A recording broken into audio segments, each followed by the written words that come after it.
So I'm going to sit down because I'm going to be reading a lot, so sorry, you're going to have to concentrate, and there's going to be no fun pictures or anything like that.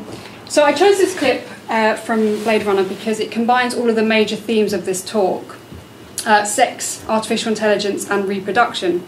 It presents us with the traditional locus of heteronormative reproductive sexuality, the 1950s-style marital home, with stereotypically male and female positions being parodied by Ryan Gosling as Kay and Ana de Armas as Joy. The twist, though, of course, is that neither of these two characters are human, and both are forms of artificial intelligence. Whilst Kay is a replica of a human, yet aware of his replicant status, Joy is a holographic AI, programmed for the sole purpose of being a love interest and sexual companion for her replicant husband, but supposedly unaware of her existential quandary, i.e. that she's not real. So who are these characters really, and what can they tell us about the sexual relation, AI, and the enigma of reproduction? But before we examine the film in detail, I want to refer briefly to Alenka Zupančic's book, What is Sex? What is Sex attempts to give the first systematic philosophical response to this seemingly straightforward question. In the book, Zupančič highlights the importance that sex has in psychoanalytic theory in the Freudian tradition, which is often misconstrued or misunderstood, and likewise draws attention to the glaring omission of sex from philosophy. Common characterizations of psychoanalysis make it all about sex or accuse it of reducing everything to an underlying sexual meaning. On the contrary, she says, this is to misunderstand what sex is. Sex is not a hidden meaning, but precisely the lack of meaning itself. She says, psychoanalysis does, of course, start out from the vicissitudes of human beings on which it focuses its investigations. What keeps it from becoming a kind of psychologized human interest philosophy, however, is precisely its discovery of and insistence on the sexual as a factor of radical disorientation, a factor that keeps bringing into question all our representations of the entity called human being. This is why it would also be a big mistake to consider that in Freudian theory, the sexual is the ultimate horizon of the animal called human, a kind of anchor point of irreducible humanity in psychoanalytic theory. On the contrary, it's the operator of the inhuman, the operator of dehumanization, she says. So this dehumanization is significant in relation to our discussion of AI and what follows. As is well known, it's from this inhuman basis that Lacan constructs his theory of the subject around this fundamental negativity we call sex, and around which Zupančič builds her argument about the onto-epistemological status of sexuality as the bridge between psychoanalysis and philosophy. She begins the book by reminding us of the uproar and moral panic provoked by Freud's theory of infantile sexuality, and describes a particular event depicted by John Huston's movie, Freud, The Secret Passion. Freud is presenting his theory to an audience of all educated men, and his presentation is met with outrage and horror, the disgusted audience members spitting on the floor as they leave the auditorium. What Zupančič identifies is that the reaction from the audience is not merely a historically specific Victorian moralism, but rather represents the essential enigmatic character of sexuality itself. The men were offended by the insinuation that by Freud that children were sexual beings, but why? If this were merely a natural fact discoverable by scientific means, then what would be so particularly difficult about it at the time? Of course, we could persuasively argue that children do not have the necessary experience and maturity, neither biologically nor psychologically, to cope with the significance of sex, and thus they cannot gauge its meaning. But herein lies the Freudian discovery, that it's precisely because of the persistence and continuity of the enigma of sexuality into adulthood, which remains equally incomprehensible to adults, that forms the root of their discomfort and disbelief. That Freud's suggestion that sex is something more mysterious than the emergence of hormones after puberty and the impulse to procreate, which of course deep down these Victorian men knew very well.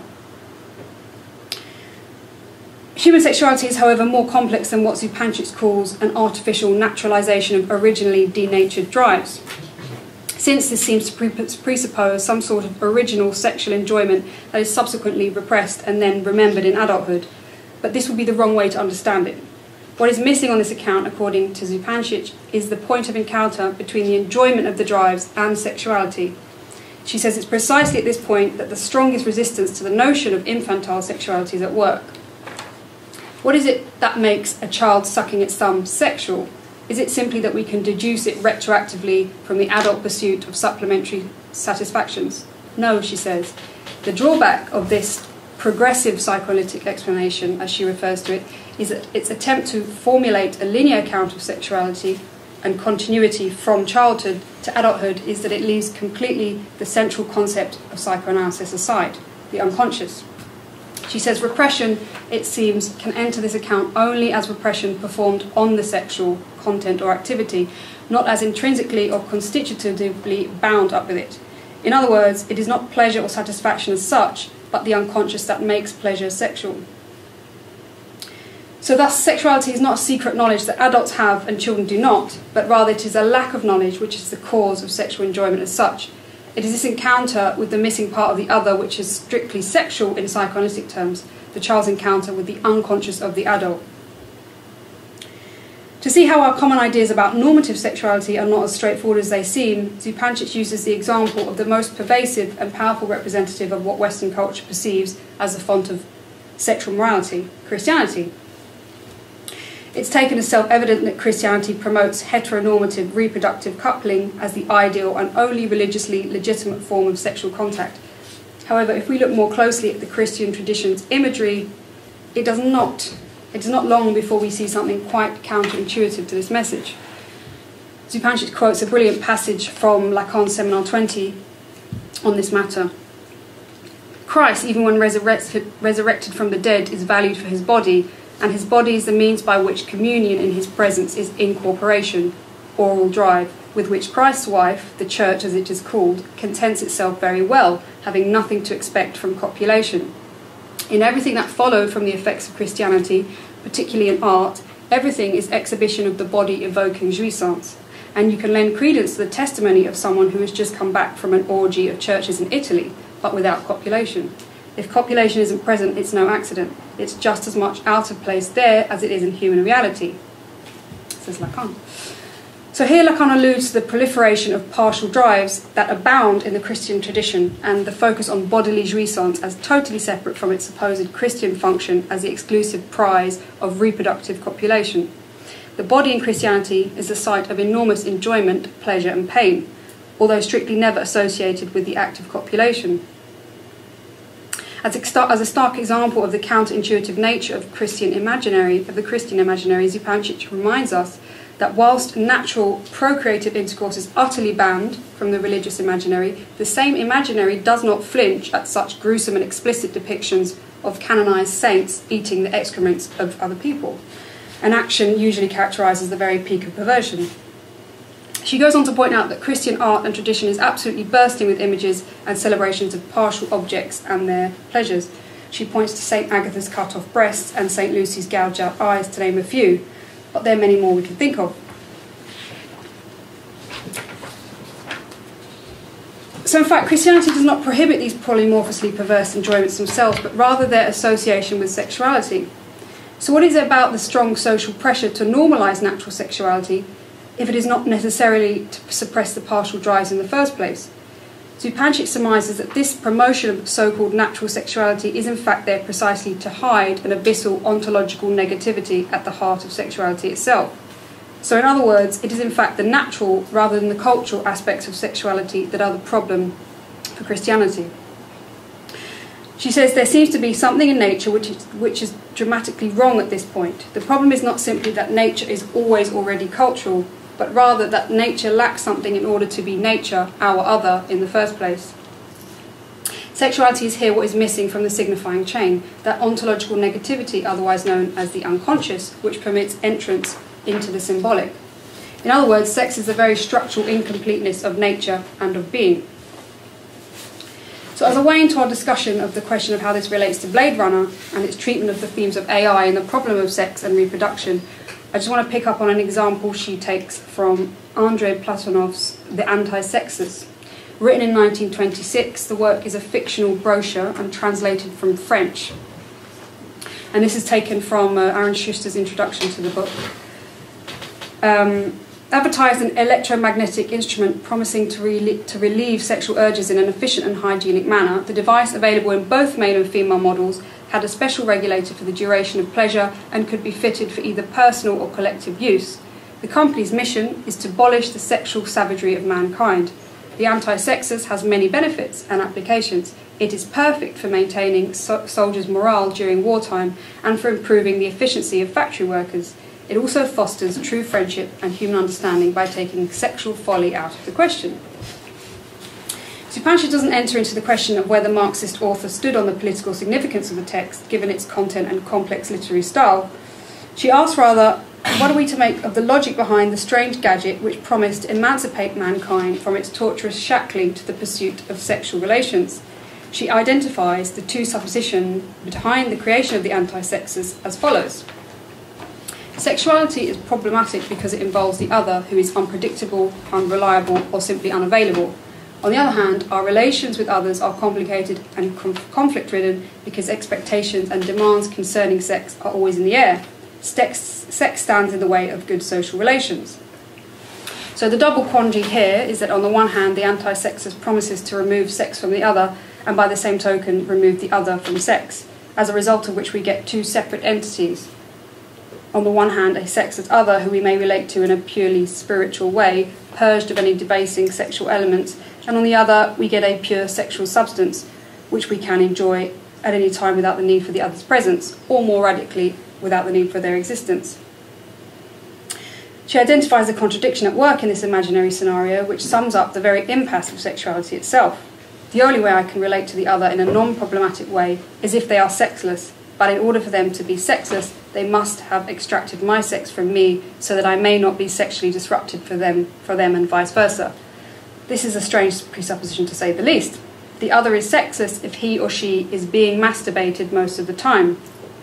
From this basis, she remarks that we may identify a matheme for the anti-sexist device, which would be to make oneself masturbated, which she paraphrases from the grammatical form used by Lacan in his conceptualization of the drive in Seminar 11. Lacan's point here was to articulate how the drive was something which escaped the active-passive opposition. In the case of the scopic drive, for example, he denies a simple reversal of the being-seen dichotomy into the formulation making oneself seen. Sexual enjoyment on this score has an extimate structure, the most intimate also being the most exterior and inaccessible element. So Lacan's fundamental point here in relation to the anti-sexist is that even the most solitary enjoyment implies the other, whether they're there or not, because all enjoyment originates in the place of the other as the locus of the signifiers. The resonance here with Lacan's notion of the lathus is unmistakable, and which we'll return to later.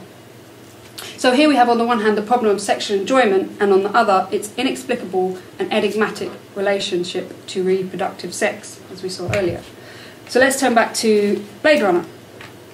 The problem of sex is one that we always find right at the heart of our fantasies of radical futures and alternative political landscapes for the species, and Blade Runner 2049 is no exception.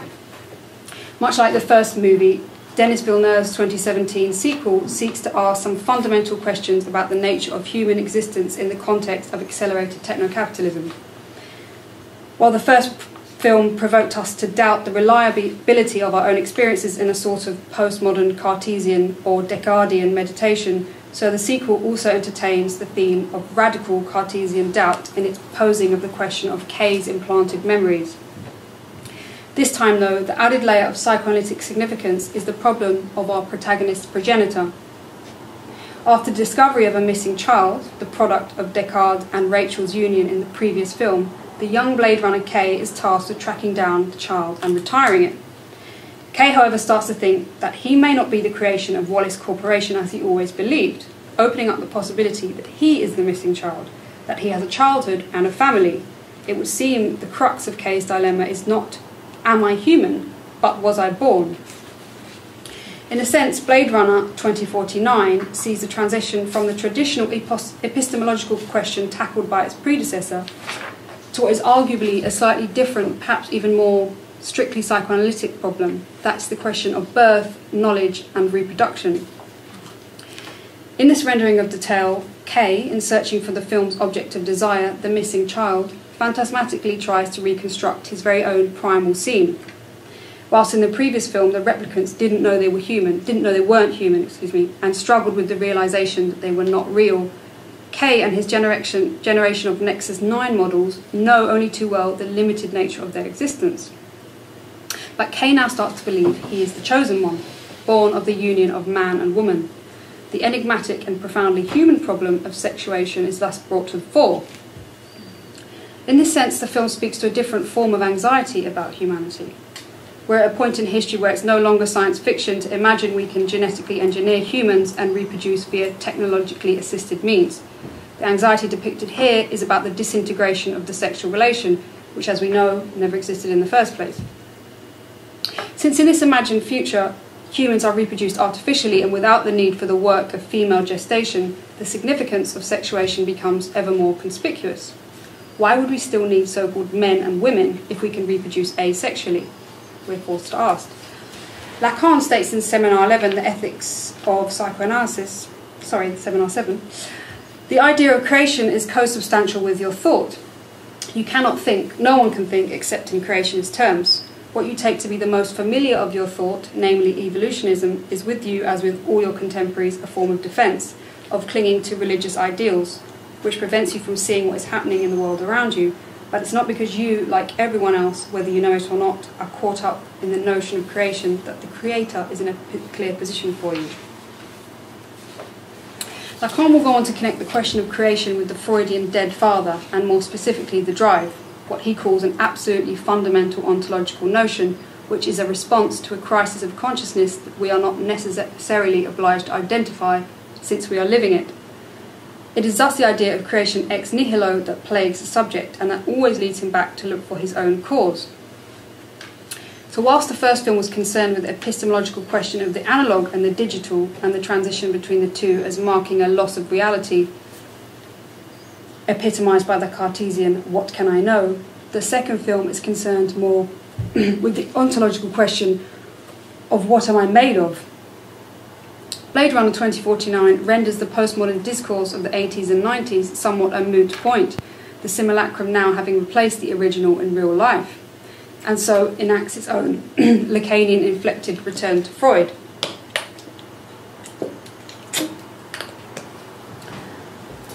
Lacan's rethinking of Freud's understanding of biology was crucial to his subversion of psychoanalytic practice.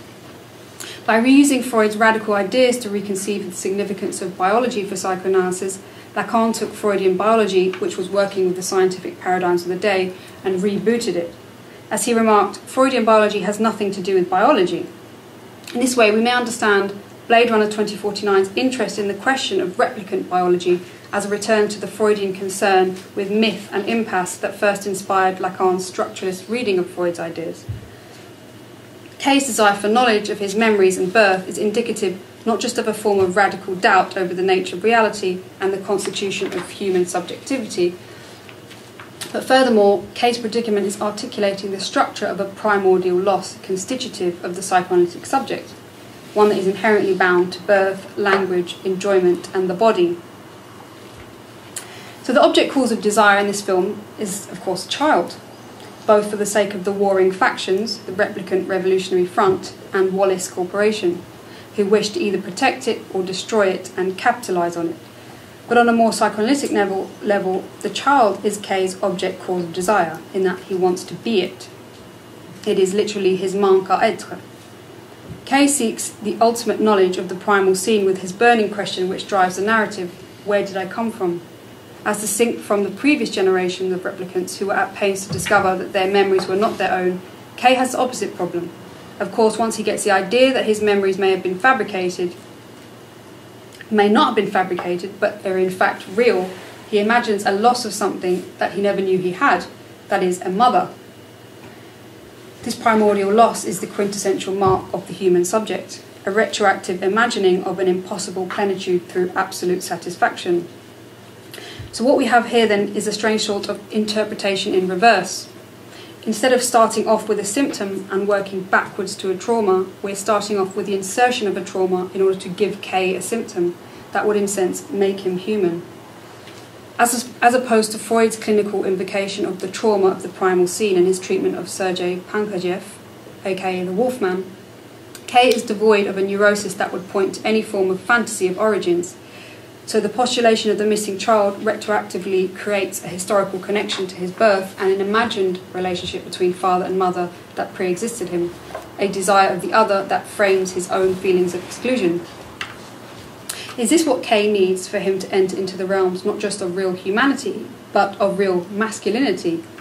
Of course, who does he come across in his quest for the child but the exiled paterfamilias, grisly old Descartes? And naturally, they have to beat each other within an inch of their lives, since you can't be a real human unless you've at least tried to kill your father, unconsciously or otherwise. So Kay's life is a simulacrum of humanity and of masculinity. His girlfriend, Joy, is a hologram who supposedly gives him everything he wants at the touch of a button. In Lacanian terms, she is literally the simulacrum of his symptom. If woman is man's symptom, then in this case, Joy, the hologram, is by extension the symptom of Kay, the replicant. Joy performs the ultimate male fantasy of a woman who exists only for the pleasure of her man and can transform herself, her mood and her outfit to suit his desires. Kay's boss, Lieutenant Joshi, on the other hand, is the mother figure and representative of the conservative values of the traditional family, intent on creating boundaries and borders, who it would seem is sending him to his own annihilation. In a sort of twisted Oedipal logic, Kay seeks the object of his primal scene and finds out he is far too close for comfort. As Kay becomes aware of the ramifications of his situation, he has to come to terms with the fact that at the very least he has a kind of sister in the form of Dr. Anna Stelline. One of them is a copy of the other, however. Of course, it's not for nothing that Joy, the embodiment of feminine perfection, is Kay's companion throughout the film. And in fact, it's Joy who convinces him of his exceptional quality. She encourages Kay to believe that he is different from the rest of the replicants. She tells him that he must be a child of woman, born, wanted, loved, and that furthermore, he needs a name, Joe. Is this a Kafkaesque Joseph Kay or a biblical Joseph? The former points to Kay's entrapment in the alienation of bureaucracy, and the latter to his potential importance in the genesis of a replicant people, as we shall see. But why is Joy so sure about this? She, as his algorithmically programmed fantasy, is designed to tell him what he wants to hear. In other words, her existence props up his masculinity. She is in fact his santhome. In formal terms, masculinity literally conforms to the belief in the exceptional quality of one's being. To be a man, one must belong to the category of men, which entails a phantasmatic positing of an ultimate man. Recall in the final scenes of the first Blade Runner film, as Descartes has finally vanquished the last rogue replicant, Roy Batty, his colleague tells him, "You've done a man's job." The ambiguity here alludes not only to the ongoing mystery about Descartes' status as human or replicant, but also, more fundamentally, belies the structure of masculinity itself, partaking of that elusive and superhuman quality of manliness.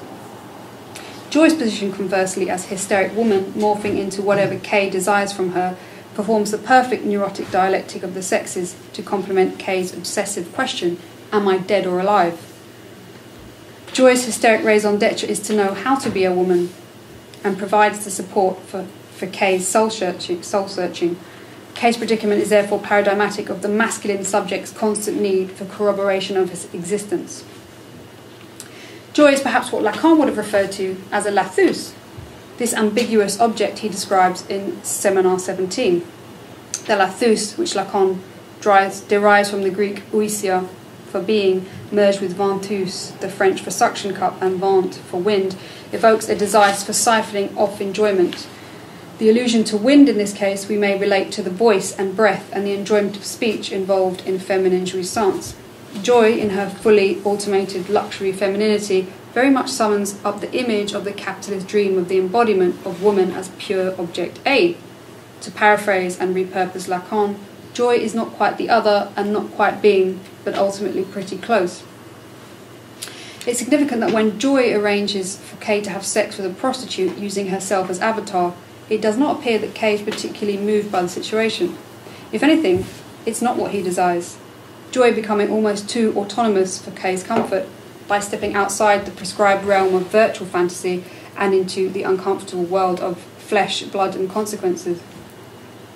However, this ill-advised threesome between a hologram, a replicant Blade Runner and a replicant prostitute may be even more confusing than it already seems. Mariette, it would seem, enters the plot just to perform a gratuitous sex scene with Kay for the apparent reason of audience titillation. But in fact, it could well be that Mariette is the Mary Magdalene figure implanted by the makers of the film to provoke biblical-style speculation over the real child and future mother of the story. Whilst we believe by the end of the film that the pure and saintly figure of Dr. Anna Stelline is the golden child and future mother of the next generation of replicants, it may be that the missing child is the prostitute and not the hermetically sealed angelic memory maker, as we're led to believe. If this is the case, Kay and Mariette's lovemaking is a sort of incestuous Adam and Eve, brother and sister procreation, a fall from grace. That is, if Kay is a DNA replicant child of Descartes and Rachel, perhaps a third Blade Runner.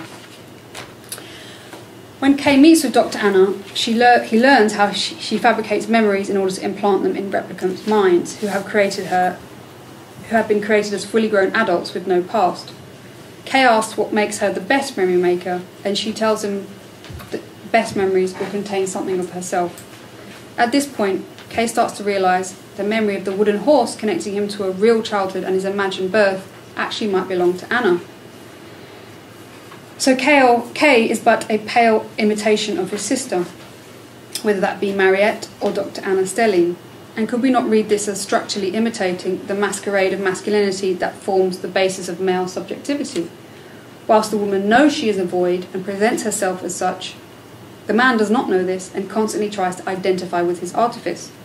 To quote Zizek on the matter of woman's more authentic subjecthood, beyond is not some positive content, but an empty place, a kind of screen onto which one can project any positive content whatsoever, and this empty place is the subject.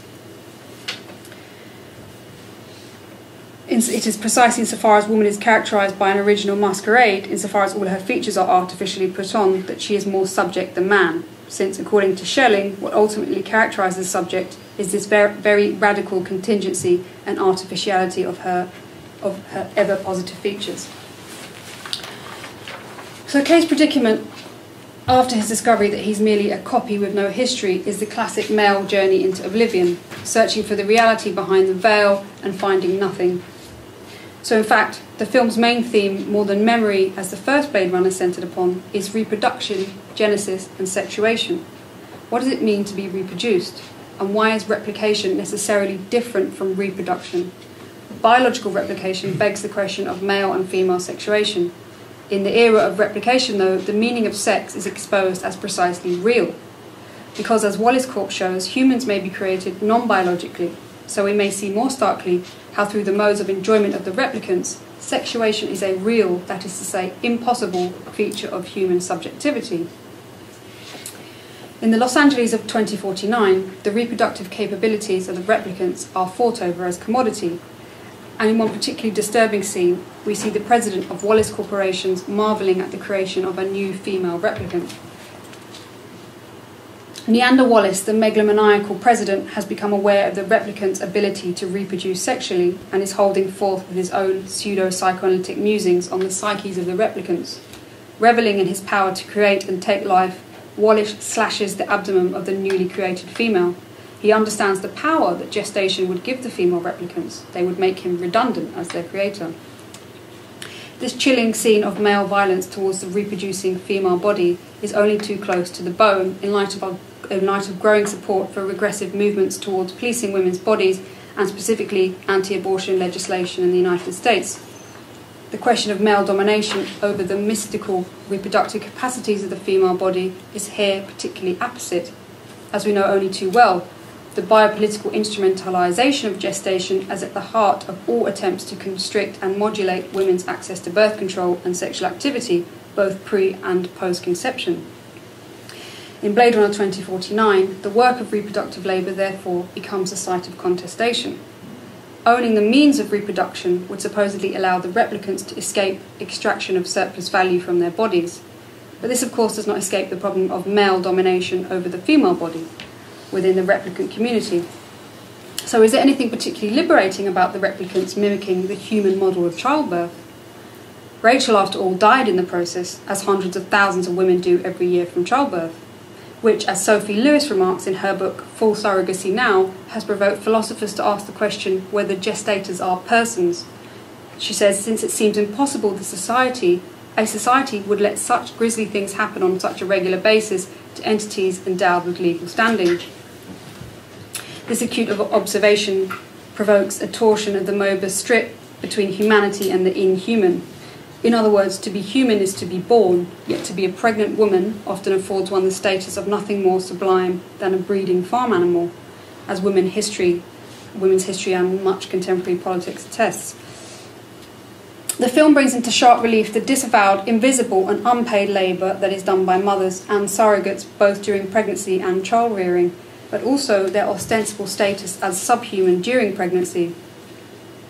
Zizek claims in his commentary of Blade Runner 2049 that those critics of patriarchy amongst left cultural theorists are ignorant to the statement from the first chapter of the Communist Manifesto that the bourgeoisie, wherever it's got the upper hand, has put an end to all feudal, patriarchal, idyllic relations, and that by extension many left-wing critics of patriarchy are overlooking that the prospect of new forms of the android, genetically or biochemically manipulated post-humanity, will shatter the very separation between human and the non-human. I would argue, however, that whilst this position is valid with respect to most dimensions of capitalist ideological formations, in terms of the question of birth and reproduction and its possible commodification, it slightly misses the mark. It's not a viable argument when one considers seriously the structurally exploitative dynamic that human reproduction always takes as its baseline. Zizek seems to be arguing that the hegemonic function of patriarchy vanishes once techno-capitalism reaches a sophisticated enough moment. But as Blade Runner shows, if replicants mimic the division of labour in exactly the same way as humans, nothing will have changed. As the tradition of post-Marxist feminist thought taught us, one cannot possibly talk naively about class struggle between species, whether human or non-human, once this fault line is acknowledged. So what does this tell us about the problem of gestation and birth as it presents itself in the real world today? Lewis points out that it is quite clear how gestation occupies an anomalous status in terms of its qualifying as women's work, given the irony of the feminisation of labour thesis, which she says presumes what femininity is and then describes a global trend towards emotional labour and job flexibility in those terms. Yet she argues when this is applied to the work of gestation, that description is not applicable because commercial gestational surrogates are not flexible. They are supposed to be unemotional, committed, pure, techne, uncreative muscle. So there seems to be some discrepancy between the idea of feminine work as somehow lighter, less demanding and more creative, and the relentless, intensive, non-stop machinic grind that is pregnancy. As the current state of affairs reflects, despite the potential liberating capacities of biotech to make actual people's lives easier, women's gestational power is still wielded as a lucrative technology to allow wealthy women to benefit from the hospitable bodies of those poorer, more desperate, yet biologically viable women. The fact that in aggregate humans, given our inherent narcissism, prize so heavily the continuation of our own genes over the nurturing of exogenous children is something that capitalism knows only too well. Furthermore, we prize it so heavily that surrogacy is preferable to adoption for many, the necessity for genetic homology being vital to the fantasy formation of a happy family. I would argue, therefore, that the allegiance to some illusion of a state of nature before the deleterious effects of techno-capitalism that Blade Runner 2049 seems to enact is deeply conservative. Biology is not by definition a good thing. Instead of imagining that capitalism has denatured human beings into a state of perpetual baseline psychosis, we should instead encourage this technological denaturing as the real gesture of authentic humanity.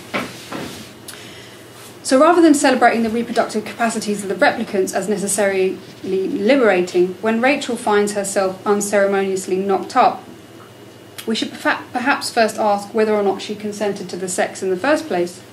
If we recall in the first Blade Runner movie, the only sexual contact we see between Deckard and Rachel begins with Harrison Ford aggressively grabbing Sean Young as she tries to leave his apartment. He effectively barricades the door and forces himself on her. But this is not depicted as a rape scene, rather as a typical you know you want it type scenario. No mention is made of the fact that perhaps she was too scared to say no, probably a virgin, maybe a lesbian, as she alluded to in her first Voigtnut camp test, and most certainly she didn't know that she had capacity to get pregnant in the first place. But ultimately, she paid the price for succumbing to Descartes' charms and lost her life in order to bear his child. That's a familiar story. So what does this tell us about the position of women in the Blade Runner franchise? If you have a baby, you die, Rachel. If you're too wild and carefree, you die, Pris. If you're too political, you die, Love. If you're too domineering, you die, Joshi. If you're too submissive, you die, Joy. The only two significant women who survive by the end of the film are the whore and the virgin, as depicted by Mariette and Dr. Anna Stelling. Perhaps the only two legitimate roles that will exist for women in Los Angeles 2049. Quite apart from the obvious superficial sexism that the film has been accused of, I would argue that the real issue with the film is firstly its continued preoccupation with the traditional masculine protagonist and his self-indulgent and narcissistic quest. Never mind that he has a particularly infantile relationship to all the women in his life. But secondly, the navel of the dream of the filmmakers is revealed by what the film seems to fetishize, the female capacity to reproduce as at once holy and deadly. So in terms of the relationship between reproduction and castration, we may turn to Lacan's Seminar 3, The Psychosis. Famously, it's here where Lacan articulates the hysterics question as being, what is it to be a woman? He of course does this with reference to Freud's Dora and her identificatory wranglings with Hare and Frau K. It is also in this seminar where Lacan will discuss the case of Judge Schreber, who is his paradigmatic psychotic. In Schreber's psychosis, he experiences himself as becoming the wife of God and becomes impregnated by his divine rays. The foreclosure of the name of the father has left a void in signification, which is patched up by Schreber's feminization, his poussée à la femme. In this case, his object cause of desire becomes the child endowed on him by God, the ultimate name of the father. So given the enforced ordinary psychotic structure of the replicants in Blade Runner, could we not see the spectre of the child as precisely Kay's Schreberian stabilizing strategy in a world where he has no real name? The child is Kay's link to authentic humanity, an impossible object that allows him to desire. Whilst the trappings of human sexual reproduction are being made redundant by advancing technology, the replicants themselves only continue the same dynamics of sexuation and reproduction, the structure of family that, to all intents and purposes, they don't need. It's this fantasy of biological reproduction that haunts the film in a quasi-religious metaphor for familial harmony. But should we not, as Lee Edelman, among others, has persuasively argued, instead be trying to rid ourselves of such antiquated models of human familial ties that rely on such an exploitative and oppressive model of reproduction and kinship? Furthermore, as Blade Runner 2049 shows, the missing child acts as its own purloined letter, circulating within the narrative with no essential identity of its own. It is precisely this ambiguous sliding signifier that takes on a different meaning depending on who is claiming ownership of it. On the one hand, it belongs to Wallace Corp as a technological product. On the other, it is born of woman and can be owned by no one.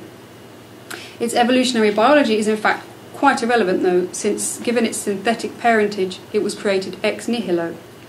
But as Lewis writes, this notion of a child belonging to anyone is deeply flawed. She argues that the idea of surrogacy already contains within it an inherent contradiction. The idea that you are bearing a child for someone else is itself a fantasy because infants don't belong to anyone ever, nor is the genetic code that goes into designing them as important as many people like to think. In fact, as some biologists provocatively summarize the matter, DNA is not self-reproducing, it makes nothing, and organisms are not determined by it. Her proposal, therefore, for a world of surrogacy for everyone in which reproductive labour is not just valued, but shared and denatured, is an ambitious, intriguing and admirable one. It's a vision that the technology of Blade Runner 2049 could well accommodate.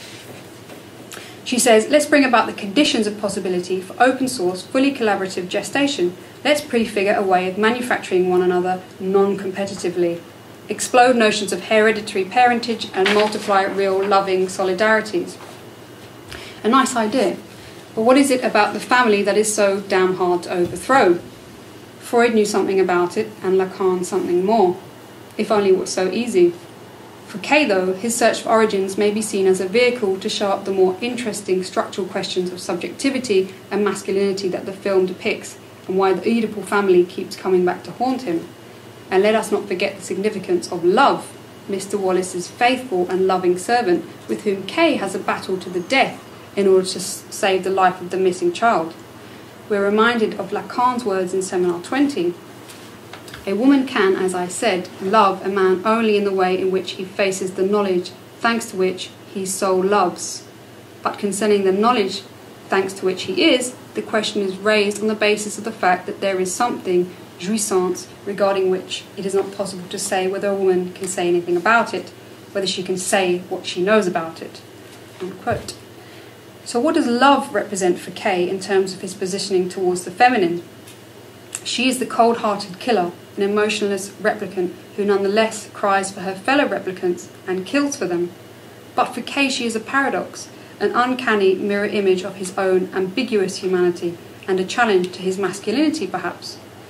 Ultimately, can we see love as the embodiment of political love as contrasted to Kay's Oedipal family love? Kay's typical masculine choice of woman, Joy, as pure semblant object A in true patriarchal fashion, maintains their sexual relation outside of the political sphere. His relationship to the feminine sex is thus indicative of the fundamental question of subjective positioning and co-substantial with the creationist impulse. In Žižekian terms, we could read this as the positing of a figure of a god, which could account for Kay's existence. As he puts it in relation to feminine jouissance and creation, God is thus first the abyss of absolute indifference, the volition that does not want anything, the reign of peace and beatitude. In Lacanian terms, pure feminine jouissance, the pure expansion into the void that lacks any consistency, the giving away held together by nothing. It is no surprise then that Kay's perfect woman, Joy, is herself a hologram, as she represents the phallus as pure signifier of castration, an impossible body. Reading Žižek again on the question of the phallus and the body, we could understand Joy's significance thus. Its transcendental status means there is nothing substantial about it. The phallus is the semblance par excellence. What the phallus causes is the gap that separates the surface event from bodily density. It is the pseudo-cause that sustains the autonomy of the field of sense with regard to its true, effective bodily cause. It is thus the question of the enjoying body as depicted between Kay and his phantasmatic relationship to both his love object and his own idea of his body as born, not made, that provides us with the conceptual transition from the Freudian unconscious to the Lacanian Millarian speaking body. Kay's unconscious becomes a site of contestation via the various discursive modalities that he enjoys through his fantasy of lost or potential extimate enjoyment. His enjoyment is very much predicated on his ability to experience himself via the body of the woman, whether that is his holographic lover, simulacrum of a sister, or dead mother.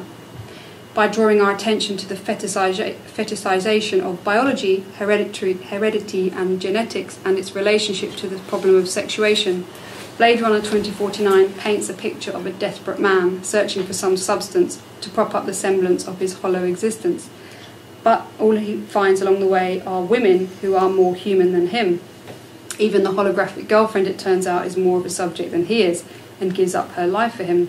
The ethical mark of humanity to surpass all others. A requiem for a dream of android sheep, or just goodbye to narcissistic leading men.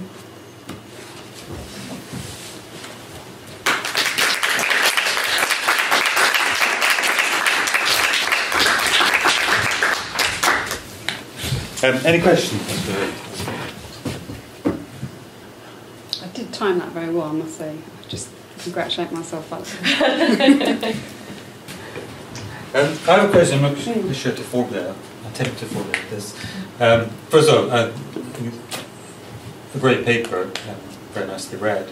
But I was listening to your paper unfold. It occurred to me that the film, as well as playing out these questions of reproduction, actually reinscribed something very quaint and traditional. The very stark divisions between male and female, both 2049 in exactly the same way as its predecessor, just reinscribes this rule with no questioning at all, which actually is ought to be quite surprising in a film that was made so recently, when questions of gender are so rife in our society. And you might think by 2049, this idea that everything is neatly separated into male and female, very traditional male characters, and reproducing female characters, whether they're human or or replicants, that will have all gone, and we'll live in a much smoother or messier or different society. There's a much greater proliferation of different genders, and yet what we have is this very, very traditional 1930s image that we've been presented with. Everything is male in a very male way, or female in the various different female ways that are available to us. So it's a very conservative film. Yeah. That's not a question. But Yeah, no, exactly. That's exactly what I felt about it. I thought, for all the potential to be an amazing, futuristic, revolutionary film, it is really conservative. I mean, in so many ways. And maybe that's deliberate, and maybe you can say, well, that's the point of it, because it's showing how so entrenched we are in capitalism and patriarchy that we can't even with advanced technologies, break free of it. So, but I don't think so. I think that it's just Hollywood films are all sexist. I mean, I don't know. Can anyone think of a Hollywood film at the moment that isn't? Even when they think that they have, like, amazing female leads who are breaking boundaries or changing, stereotypes. They're not really. They always are amazing, beautiful women, which in itself is not a bad thing. But if they are going to have people who don't fit the norm, they're not going to be. They're going to fit into an embarrassing, clownish stereotype. Whether they're a different size or a different culture, race, or.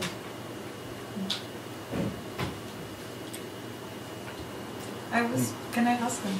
I think you kind of mentioned it, or you touched it throughout the paper, this idea of, as well, how it is portrayed, the divide between what is human and what is not, which is merely predicated on the fact that you're born or not. And I don't know. I don't know if you gave more thought about this, the fact that in the same way as the man is clinging on the fact that he has a dick, or that he's kind of like masquerading himself and actually he's lacking, and he has to. It's a very messy question, but I'm wondering whether we're not doing the same in clinging with this idea of humanity, just only predicated on the fact that we're born, and then we're forgetting other type of question that actually post-human theory or cyborgs can introduce on the very notion of humanity, that maybe is more than just being born. Or I don't know. Yeah, definitely. I don't know if this makes sense.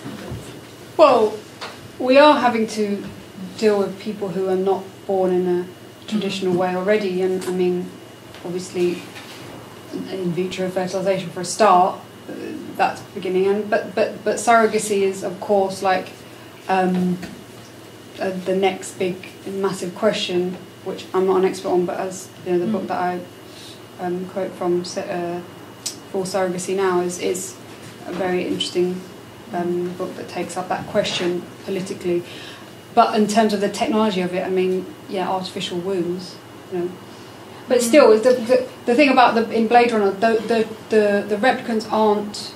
They're not gestated in a body. They just fall out of a sack, and then they're grown. They're human already, so they don't go through childhood. So childhood, I think, one of the themes of it, which I don't really go into here specifically, but one of the themes is childhood, and the child and the object A being the child, because there's a whole other discussion to have about sexuality, which is to do with childhood and the protection of what it is to be a child, which replicants don't have that because they were never children. So that's another kind of aspect to the question of sexuality and how it relates to reproduction as well. Which kind of invokes then the kind of notion of primary repression, in the sense that none of us were ever children. If you understand childhood to be pre-Oedipal, that pre-Oedipal stage is always a fantasy for all of us because of primary repression. So in that sense, the replicant is no different from any of us.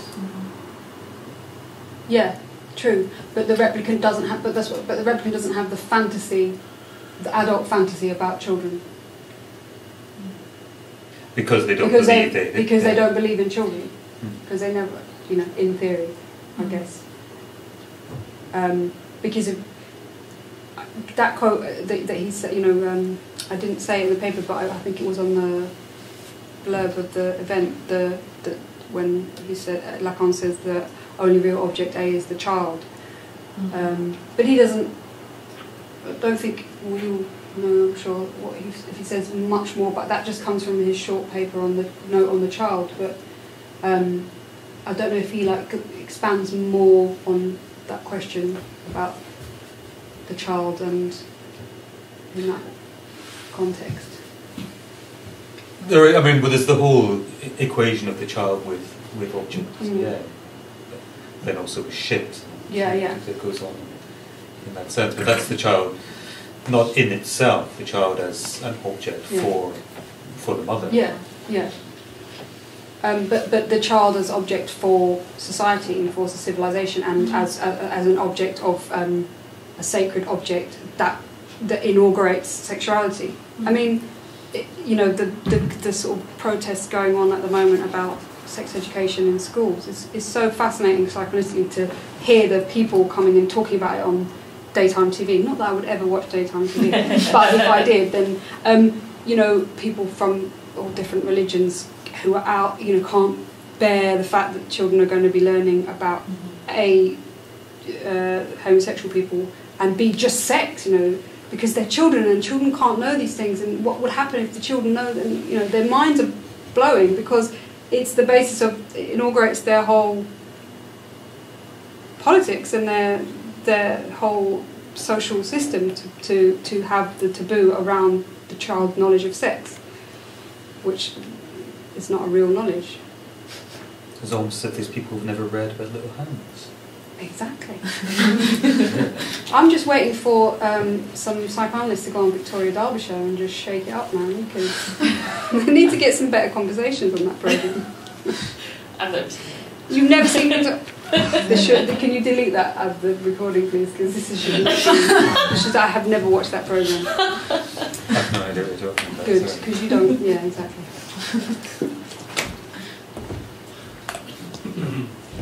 It was very good when you said that the baseline psychosis in capitalism. Did you mean that we all think we are the chosen ones, or what is the psychosis? That's a good one. I think I was talking about in reference to Millar and ordinary psychosis as a generalised state of civilization at the moment. But why is there baseline psychosis? Because this is the sort of contemporary clinic's take on the new landscape, psychoanalytic landscape of how to approach clinical subjects, that you're going to expect them to be baseline psychotic as opposed to baseline neurotic. But whether that's this is something that people don't necessarily agree on. But in terms of the political question, he relates it to capitalism and science and capitalism in allegiance with each other, destabilising previous models of what we could expect from our sort of major discourses about how the world works. And so because everything's all up in the air, nobody has any stable ground, and then it becomes like a psychotic. Your talk also made me throw two things together, which I never threw together before. I thought that if maybe in capitalism we are all being masturbated rather than relating to each other, maybe is this maybe a result of thinking we are the chosen ones? Yeah, that's a good way of putting it. I mean, the idea that we're the one all alone in Lacanian terms, that there is no relationship to another anymore because we're just all autistic subjects who don't need any form of relationship. Or we're all being masturbated. I think that's probably a good way of looking at it. And how do we bring back joy? What you mean, Joy the hologram, or No. I don't know. It's too late. I think we'll just end it all. I say, there's no hope. I've got a strange question. Just because I barely remember the film, so I saw it a few years ago. But when you were saying about women losing their lives and it's just being a kind of routine thing, or not a routine thing, the most interesting relationship for me in the whole film was between Harrison Ford and his dog. And his dog. Yeah, and like when the question, did the dog die or not, is more shocking than anything. Yeah. And it generally is in films, but when you're talking about this masturbatory thing, Yeah. Deckard and his dog are we together. Their relationship is still a scene of two. It's still a scene of difference. Is the relationship between a man and animal pure difference? And is that the point? Their relationship, is that getting beyond male desire? Just him by himself with his little pet dog. That's a strange question. Sorry, say that again. Is he getting beyond? Is it beyond, this masturbatory desire at that point where it's just him and his dog? Yeah. I mean, well, the thing is, dogs don't speak. You were talking about nature. So no. I mean, that wasn't a banal comment. Like, I mean, literally, in terms of psychoanalytically, they don't speak, and you can't talk. I mean, you could say, oh, well, you can talk to them, but that you don't have the same sort of speaking relationship to a speaking subject with a dog. So, yeah, there probably is a different. I mean, maybe pure love is only with dogs. Have to think about that. No, but I think that there, humans and dogs, there is a lot to be said for their relationships. Donna Haraway will tell you a lot about her relationship with her dog, and you might not want to hear about it, but she does. But I think, I mean, humans and animals are another very interesting question. But I don't know. Was that in the first film or? That was the second. In the second, is it? Yeah, that was. That's like when he first discovers Harrison Ford, is he not with an Alsatian? Probably. Sure he is. Yeah, when they go out to Vegas, Yeah, I can't remember. It's been a while since we've seen it. It's just that's like when I think about the film. If the film was just about Harrison Ford and his dog, I would have enjoyed it so much more.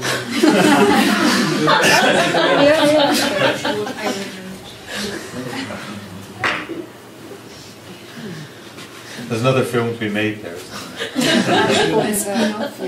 think. A prequel.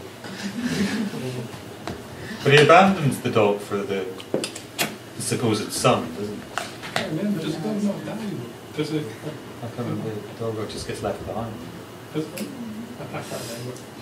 I mean, But no one can ever hate a dog in a film because the dog, depends on what kind of film you're watching, but the dog is never a sexual being in a film, so it doesn't. There's never a reason to hate it or be jealous of it, or there is no. The dog will never take your enjoyment away from you. It's always going to be your friend.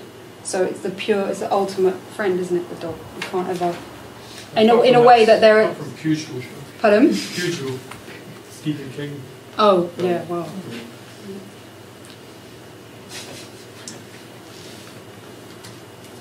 I love the twists and turns these questions. Yeah.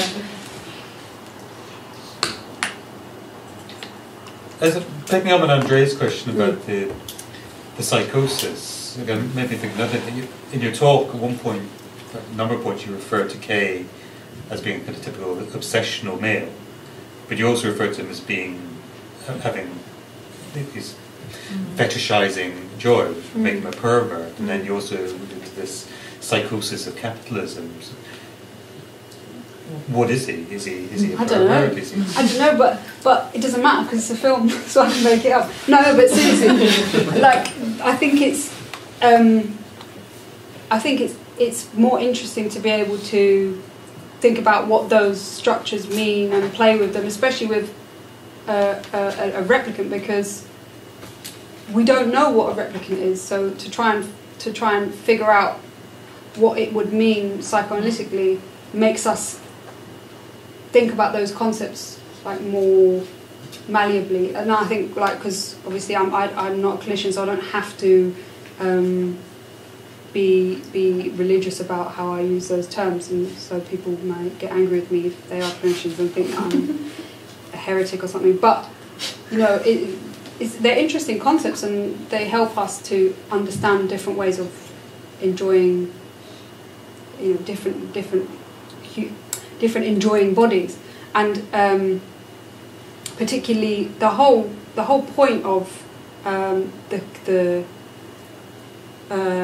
hypothesis of ordinary psychosis that Jacqueline Millar inaugurates, you know, is precisely to kind of, I think anyway, is to get away from the idea that you have to have a diagnosis and that you have to like say this is what this person is, and therefore we're going to treat them as such, because you don't know everything. The rug gets taken out from you, and you just have to make it up as you go along. So therefore, you know, the hypothesis of ordinary psychosis just means like, well, you can't call someone a neurotic until you find their symptom and until you find their name of the file. If it's not there, then they're not.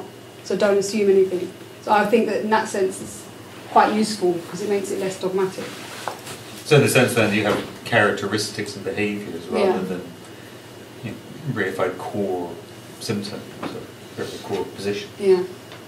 But that's a whole other discussion, isn't it, the clinical stuff, because, you know, when it comes to psychosis, of course, ordinary psychosis is not the same as psychosis. Psychosis is a very serious thing, and you can't just call everyone ordinary psychotics, because if you have a real psychotic in a clinic, that's not something you can play around with, and you have to treat it very specifically. So I'm not referring to that, but I'm talking about in terms of film analysis. When you start using clinical terms for film analysis, it's a really different type of thing, because I'm not going to encounter K in a clinic and have to deal with his symptom. So it doesn't matter what I say about him.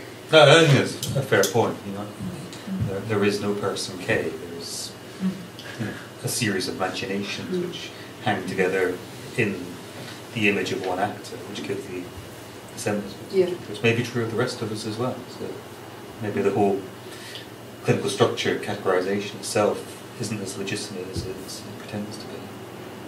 Oh, did you hear that? I'm allowed to say.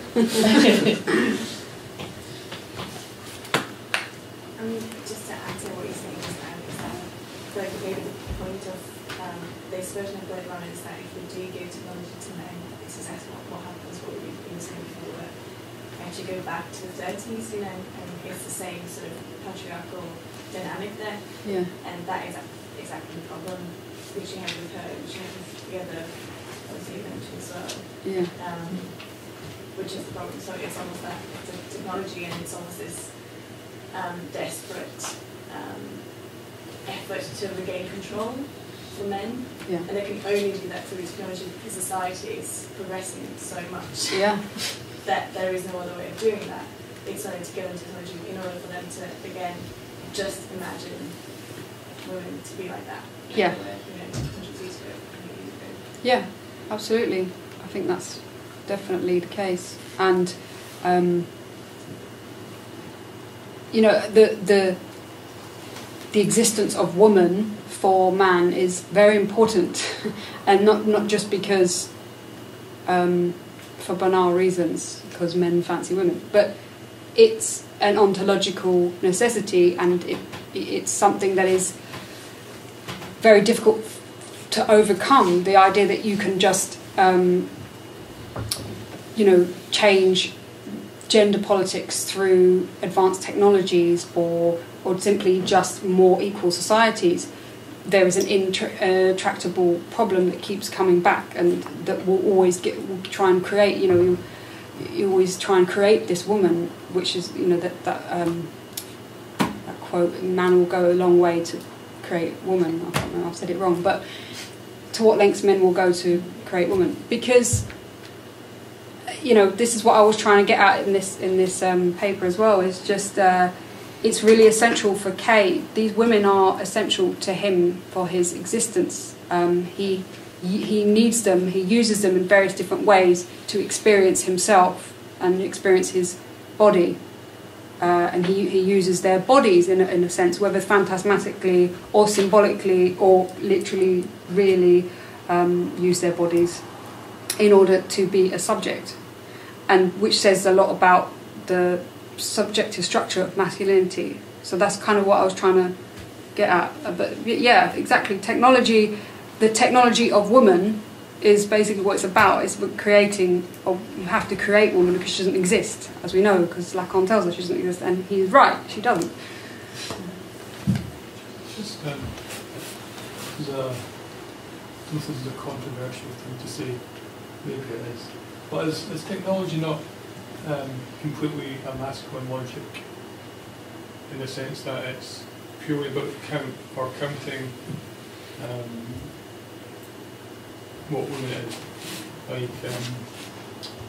Like Badiou says that technology is an equation of science, I think he says, so it's the masculine way, or follows masculine logic rather than ontology. So is there a feminine technology? Does that make sense? Yeah, that's a good question, and a hard question, a really hard question, because technology is is a complicated ontological question that is not. I don't know. I'd have to think very hard about that, but depends on what type of technology. I suppose you could get into, like, whether you're talking what type of technology you're making, whether it's because you could get into all kinds of strange Lacanian and Badiouian questions about whether it's mathematical technologies or technologies dealing with physics, or I don't know. I think there would be different. Like, you could say, oh well, making iPhones is completely different technology from the Large Hadron Collider, for example. They're both technologies, but they're not. They have a different status, I think, in terms of their logic. And if I was Badiou, I would probably write a very long book about it that nobody would understand. But I won't.